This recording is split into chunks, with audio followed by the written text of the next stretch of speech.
ថ្ងៃមួយមានបុរសម្នាក់ឈ្មោះតាកែហេបានធ្វើដំណើរឆ្លងកាត់ព្រៃដ៏ធំធេងដើម្បីស្វែងរកទីកន្លែងថ្មីសម្រាប់រស់នៅនៅតាមផ្លូវតាកែហេបានជួបក្មេងប្រុសម្នាក់ឈ្មោះបាក់សីចាំក្រុងដែលដើរវង្វេងផ្លូវដោយក្តីអាណិតអាសូរតាកែហេបានយករក្សាក្មេងប្រុសនោះហើយនាំដើរតស៊ូឆ្លងកាត់ព្រៃព្រឹក្សាដែលពោរពេញទៅដោយដើមឈើធំៗនិងសត្វព្រៃជាច្រើនយប់មួយនៅពេលដែលពួកគេកំពុងធ្វើដំណើរហត់នឿយតាកែហេនិងបាក់សីចាំក្រុងបានទៅដល់កន្លែងមួយដែលមានដើមរលួសដ៏ធំនិងស្រស់ស្អាតដើមរលួសនេះមានស្លឹកធំៗនិងក្រាស់ដែលផ្តល់ម្លប់យ៉ាងត្រជាក់និងផាសុកភាព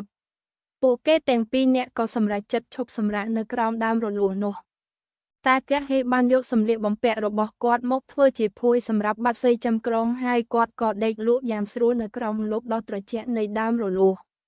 នៅព្រឹកបន្ទាប់ពួកគេទាំងពីរក៏បន្តដំណើរទៅមុខទៀតប៉ុន្តែពួកគេមិនដែលបំភ្លេចទីកន្លែងដែលពួកគេបានសម្រាកនៅក្រោមដើមរលួសនោះឡើយយូរទៅទីកន្លែងដែលតាកែហេនិងបាក់សីចាំក្រុងបានសម្រាកក៏ក្លាយជាទីកន្លែងពេញនិយមសម្រាប់អ្នកដំណើរដែលធ្វើដំណើរឆ្លងកាត់ព្រៃនោះ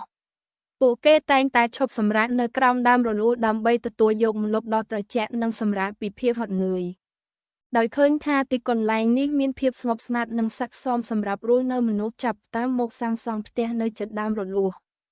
ហើយទីកន្លែងនេះក៏ក្លាយជាភូមិមួយដែលមានឈ្មោះថាភូមិរលួសរហូតមកដល់សព្វថ្ងៃនេះ